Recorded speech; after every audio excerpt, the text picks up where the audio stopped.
बिस्मिल्लाहिर्रहमानिर्रहीम। अस्सलाम वालेकुम। मोहम्मद बिन सलमान ने आज वो कर दिखाया है जिसका इस वक्त उम्मत मुस्लिमा के अंदर बड़े बड़े लीडरशिप की जानिब से इंतज़ार था, लेकिन वो नहीं कर पाए। उन्होंने आज जो ऐलान किया है, इजराइल के लिए खतरे की घंटी तो बजा दी है, अमेरिका को भी उन्होंने कान खड़े कर दिए हैं कि जो तुम खत्ते में जंग चाह रहे हो कि मिडिल ईस्ट के हर घर में पहुंचे, तुम्हारी ईंट से ईंट बजा दी जाएगी, लेकिन ये काम नहीं होगा। उन्होंने कहा है कि इसराइल की दहशतगर्दी मंजूर नहीं है, जो वो सिविलियन से कर रहा है सब कर रहा है।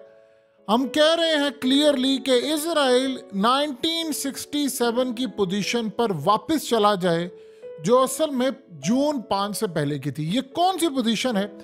असल में 5 जून से लेकर 10 जून तक इसराइल की जंग हुई थी अरब ममालिक से, और इसराइल ने इस जंग के अंदर इजिप्ट को भी हरा दिया, जॉर्डन को भी हरा दिया, शाम को भी हरा दिया, और उसके अलावा फ़लस्तीन का इलाका फ़तह कर लिया, यरूशलेम फ़तह कर लिया, सिनाई पेनिनसुला पूरा फ़तह कर लिया, और इसी तरह गज़ा की स्ट्रिप से लेकर वेस्ट बैंक, ईस्ट यरूशलेम, गुलान हाइट्स, ये तमाम की तमाम चीज़ें उसके पास आना शुरू हो गई। अब ये जब मामला हुआ तो उस वक्त इजराइल के आर्मी चीफ ने कहा था, जब उन्होंने फतह किया था तो उन्होंने कहा था कि हमने तारीख में 2000 साल बाद जिस विक्ट्री का हमें इंतजार था आज हमने लिए, क्योंकि यरूशलेम को फतह करना उनका ख्वाब था, और वो कह रहे थे कि यरूशलेम को फतह करके हमने दुनिया में अपनी ताकत का वो चश्मा और वो चीज़ें साबित कर दी हैं कि अब हमें तरक्की करने से कोई नहीं रोक सकता। अब वो हमारा जो निज़ाम जो हम चाहते थे वो अब दुनिया में लागू होगा और हमारे उरूज का टाइम है। तो ये जो असल में जंग थी, ये बहुत बड़ी फतह थी इजराइल के लिए। उसके बाद से आप ये देखिए कि इसराइल बहुत ज़्यादा मजबूत हो गया। जब ये मामला हुआ तो उस वक्त पाकिस्तान भी कूद पड़ा था, तो उनको खतरा ये अमेरिका को पैदा हुआ कि मामला ना हो जाए, लेकिन अरब ममालिक को उस वक्त शिकस्त हो गई थी। और आप जानते हैं कि इस सारी सूरत हाल में उस वक्त सोवियत यूनियन इंटरवीन करने वाला था। अमेरिका ने फौरी तौर पर इसराइल को कहा जंग रोक दो, लेकिन वो इलाके लेकर उड़ गया।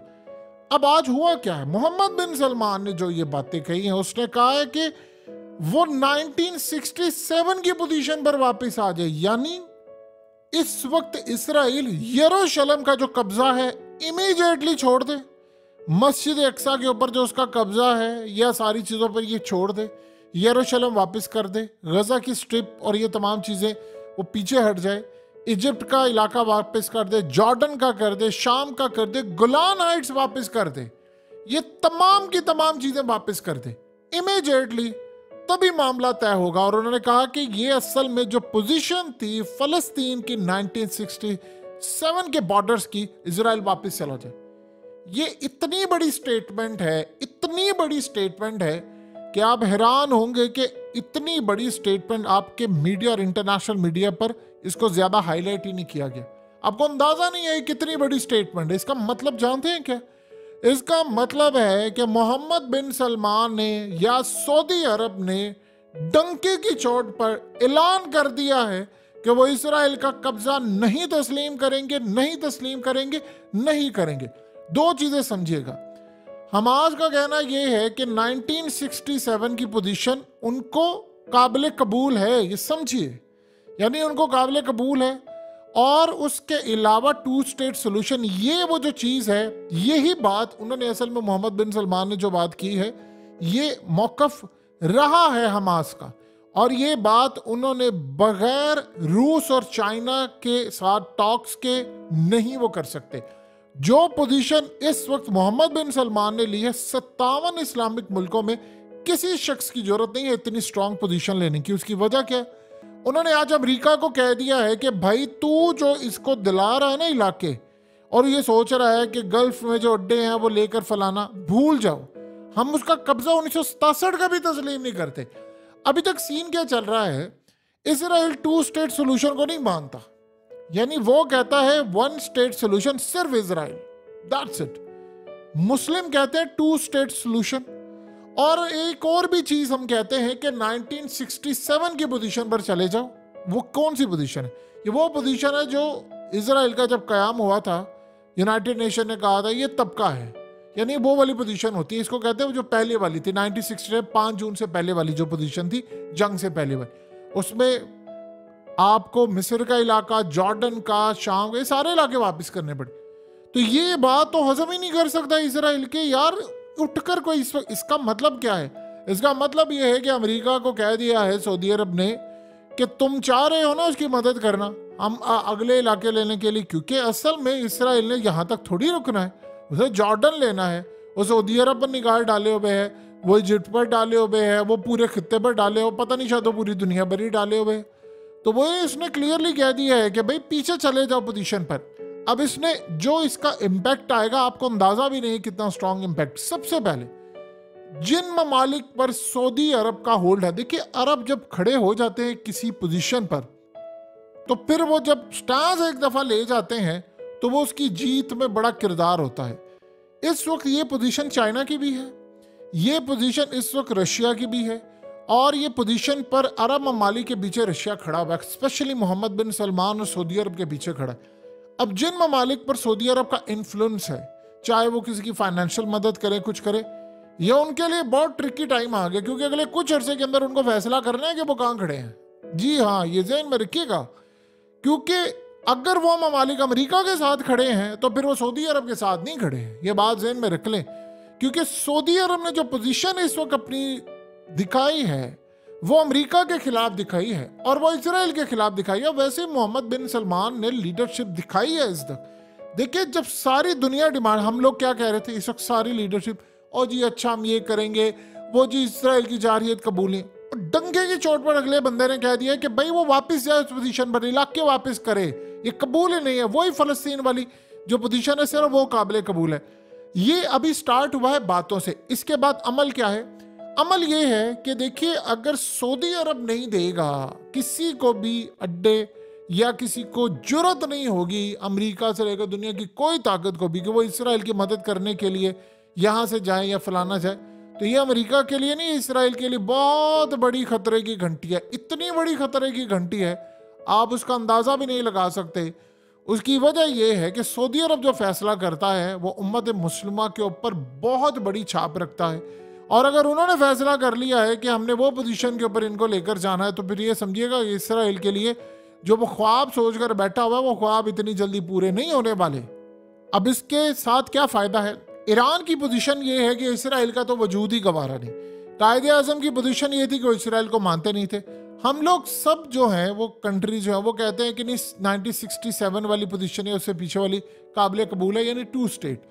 अब यहाँ पर तो इसराइल कह रहा है कि नहीं मैं तो ख़त्म करने जा रहा हूँ हमास को और मैं बस ग्राउंड पर ऑपरेशन करने वाला हूँ। इसका मतलब है कि इसराइल ने जो ऑपरेशन करना है, ईरान ने उसके ऊपर जब हमला करना है, और ईरान के साथ हिजबुल्ला ने करना है, हिजबुल्ला के साथ हमास ने करना है, फिर इराक मलेशिया ने करना है, फलाना सब ने करना है।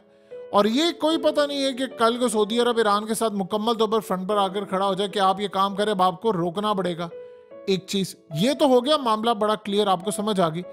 लेकिन इसके साथ साथ उन ममालिक का क्या बनेगा जिनसे अमेरिका ने अड्डे मांगने हैं, कि अगर कल को उसने ईरान पर चढ़ाई की तो उसने कहना ठीक है अड्डे। तो ये क्या, एक चीज समझिए, सऊदी अरब ने अपनी पोजीशन क्लियर की तो इसका मतलब है कि वो इसराइल के खिलाफ खड़े हुए हैं। तो यमन से लेकर सारी जगहों तक अब सबका फोकस किस पर है? इसराइल की जानिब है। तो इसराइल के लिए तो ये बहुत मुश्किल की घड़ी पैदा हो गई है, क्योंकि 2 चीज़ें ज़हन में रखिए। सऊदी अरब जो कहता है वो मिस्र भी इसको फॉलो करे। अब मिस्र में हो रहे हैं एहतजाज, वो कह रहे हैं जी आप फ़लस्तीन की मदद करें। इसी तरह बाकी जगह के ऊपर ये तो मामला नहीं हो सकता कि आप वहाँ पर एहतजाज हो रहे हैं फलानो इसको बर्दाश्त करें। यही सूरत हाल है कि अब ये पोजीशन जो उन्होंने ली है ये बड़ी स्ट्रॉन्ग पोजीशन है। और सोचिए ज़रा कि जिन ममालिक को सऊदी अरब पैसे देता है, इमदाद करता है, एड देता है, उधार देता है, बैंकों में रखता है, उनकी मईशत को फ़ायदा मंद होता है, तो उन ममालिक पर भी अब असर होगा। अब उन्होंने भी पोजीशन लेनी है। अब वो फैसला करेंगे कि भाई या तो वो खड़े हुए हैं अमेरिका के साथ या वो खड़े हैं सऊदी अरब के साथ। सऊदी अरब की जो पोजीशन है वो रशिया को भी काबिल कबूल है, वो चाइना को भी काबिल कबूल है, और वो ईरान को तो है ही काबिल कबूल। यानी ईरान इससे ज़रा एक कदम आगे बढ़कर जाता है। वो तो कहता है इसराइल का वजूद नहीं, लेकिन फिलहाल इस सिनेरियो में उनको ये भी पोजीशन काबिल कबूल होगी। फिर उसके अलावा कतर से लेकर सबको, ये तो इतना ज़बरदस्त स्टैंस है कि इसका उम्मत मुस्लिमा पर फ़र्क आएगा। अब सोचिए ज़रा अमेरिका ने क्या करना है। अमेरिका ने काम ये था, उसका प्लान क्या था कि ये सारे खड़े होते इजराइल के साथ, उधर से ईरान को प्रॉक्सी को इनके खिलाफ लड़ाते हम और खित्ते के अंदर जंग छिड़ जाती। मोहम्मद बिन सलमान ने अमेरिका को कहा, यानी वो एक डायलॉग है, उसको ज़रा इस अंदाज में समझिए जो बाइडन को, कि भाई तेरी एज है 80 साल, लेकिन पिछले तकरीबन 2-3 साल से तुमसे लड़ते लड़ते मेरा जो तजर्बा है वो 80 साल का हो गया, तुमसे लड़कर तुम्हारी एज के मुताबिक। उन्होंने क्लियरली कर दी। देखिए, जो बंदा 37 साल का, मोहम्मद बिन सलमान की जो लीडरशिप है वो असल में इस दफ़ा अगर वो लीडरशिप मुसलमानों को लीड करेंगे जो वो नज़र आ रहा है, तो बस आप ये समझिएगा कि वो एक खला पैदा हुआ है खास तौर पर उम्मत मुस्लिमा के अंदर लीडरशिप का, वो पूरा हो जाएगा। देखिए, अगर अर्दुगान यहाँ पर स्टैंड ले जाते हैं तो ये बहुत ज़बरदस्त बात होगी। मसला ये है कि अर्दुगान ने ये पोजीशन अभी तक नहीं ली जो उनको लेनी चाहिए थी। अगर अर्दुगान भी ये पोजीशन ले लेते हैं तो नेटो के अंदर एक मुल्क अगर ये पोजीशन ले जाता तो अमेरिका के कानों की खिड़कियां खुल जाएंगी। ये बात आप ज़हन में रखिए, ये मामला इतना सादा नहीं है। उसके बाद देखिए अमेरिका क्या करता है, ये खित्ते के अंदर से फिर अमेरिका को निकालेंगे ये सारे, क्योंकि इसराइल की अगर कोई लाइफ लाइन है तो वो अमेरिका है, उसकी जो लॉटरी है वो अमेरिका है। अगर अमेरिका ये काम नहीं करे, अमेरिका ने कैसे करनी है इसराइल की मदद? खित्ते के अंदर अड्डों से करनी है। अगर इन सब ने इनको कह दिया कि भाई तू निकल यहाँ से, क्योंकि सऊदी अरब जो काम करेगा उसका इन्फ्लुएंस उम्मत मुस्लिमा पर आएगा, वो लीडिंग इस वक्त पोजीशन पर है। और मोहम्मद बिन सलमान आप जानते हैं कि वो डरते वरते किसी से नहीं है, यानी उन्होंने जो बात कहनी है वो खुली डुल्ली होकर कह देनी है, यानी वो डरते नहीं है। और देखिए, पिछले काफ़ी अरसे से सऊदी अरब की जो पॉलिसी है वो इंडिपेंडेंट है। उनको लगा रशिया के साथ खड़े होने, वो खड़े हो गए। उनको लगा अमेरिका के खिलाफ खड़े होना, वो खड़े हो गए। ब्लिंकन को उन्होंने बुलाया और बुलाकर 8-8, 10-10 घंटे अगले बंदे ने इंतजार करा, उन्हें अमेरिका को जूती पर रखा कि भाई ये तेरी औकात है। अब यहाँ पर उनकी लीडरशिप के अंदर अब ये स्टांस अगर उम्मत मुस्लिमा सबका हो जाता है तो आप सोचिए ज़रा कि कितना ज़बरदस्त है। फिर उसके बाद मोहम्मद बिन सलमान में इतना जिगरा है, ये बात जो होने वाली है समझिए, इतना जिगरा है कि वो स्टांस लेने के साथ साथ अमल भी कर सकते हैं। अगर उन्होंने यहाँ पर ये कह दिया कि ठीक है, अमेरिका ने तिड़बिड़ की कोई लगाने की पाबंदियां या कोई बात की सऊदी अरब को, तो मोहम्मद बिन सलमान ने कहना ओके चलो वेट करो, उम्मत मुस्लिमा की सारी फोर्सेस का जो इजलास होगा ममालिक का वो जद्दा में होगा, और उस जद्दा के अंदर जिसको भी लीडरशिप का रोल मिले, किसी भी मुल्क की फौज को मिले, वो कहेंगे ठीक है आप लोग तैयारी करें, हम जाएंगे फ़लस्तीन को आज़ाद करवाने। ये बात आप ज़हन में रखिएगा। आप और अमेरिका का अब तक सबका प्रॉब्लम क्या हुआ है, सब ने मोहम्मद बिन सलमान को किया है अंडर एस्टिमेट, यानी अभी तक कोई खुलकर समझ नहीं पाया। सऊदी अरब की एक पॉलिसी हुआ करती थी जो चलती आ रही, ये लीडरशिप डिफरेंट है, ये बात ज़हन में रखिएगा। इनका मामला बिल्कुल अलग है। ये ना तो किसी से फिलहाल डरने की पोजीशन में है, ना वो डरते हैं, और जो फैसला करना होता है वो कर लेते हैं। जो बंदा अमेरिका के सदर को ये कह रहा है कि यार आपकी ज़रूरत ही नहीं है हमें तरक्की में, और उन्होंने कहा, एक दफ़ा उनसे पूछा गया था कि बाइडन ने आपको फ़ोन नहीं किया, उसने कहा नहीं किया तो मैं क्या करूं, मुझे क्या ज़रूरत है अमेरिका की, क्या अमेरिका के बगैर हम तरक्की नहीं कर सकते? सोचिए ज़रा, अगर ये लीडरशिप का उनके हाल है तो वो किसी भी हद तक जा सकते हैं। ये सारे असल में अभी तक उनको करें अंडर एस्टिमेट कि नहीं वो ये नहीं कर सकते, वो वो काम कर सकते हैं जो आप सोच भी नहीं सकते। देखिए, फुटबॉल की दुनिया के अंदर इनकलाब बर्पा किया है मोहम्मद बिन सलमान ने। आज दुनिया का हर फुटबॉल का प्लेयर देख रहा है किसको? सऊदी अरब को। वो देख रहा है नसर क्लब को, वो देख रहा है सऊदी अरब के क्लब्स को। दुनिया में आपने कभी जिंदगी में सोचा था फुटबॉल वो खेल है जो पूरी दुनिया के अंदर टॉप पर है और उसको लीड करेगा मोहम्मद बिन सलमान? कभी आपने ये सोचा था? तो उसका दिमाग चलता है, वो लीडरशिप क्वालिटी के कुछ लोग होते हैं, बोल्ड लीडर्स होते हैं, ये उनमें ही चीज़ है। अब उन्होंने इसराइल के खिलाफ स्टांस लिया है, जाहिर सी बात है अमेरिका को खटका लगेगा, अमेरिका ने उनके खिलाफ खड़े होना है, तो जब वो खड़े होंगे तो वो उनके पास ये पोजीशन, उसे कहना अच्छा ठीक है। आपको पता है कि हमने एक फोर्स बनाई हुई है जो तमाम मुस्लिम ममालिक है, अगर मोहम्मद बिन सलमान ने वहाँ खड़े होकर कहा ठीक है आप नहीं करे तो मैं उनको ऑर्डर दे रहा हूँ वो जाए, फिर आप बचाते रहिएगा, फिर आप इसराइल को ही बचाते रहिएगा, क्योंकि फिर आप बचेगा नहीं वो।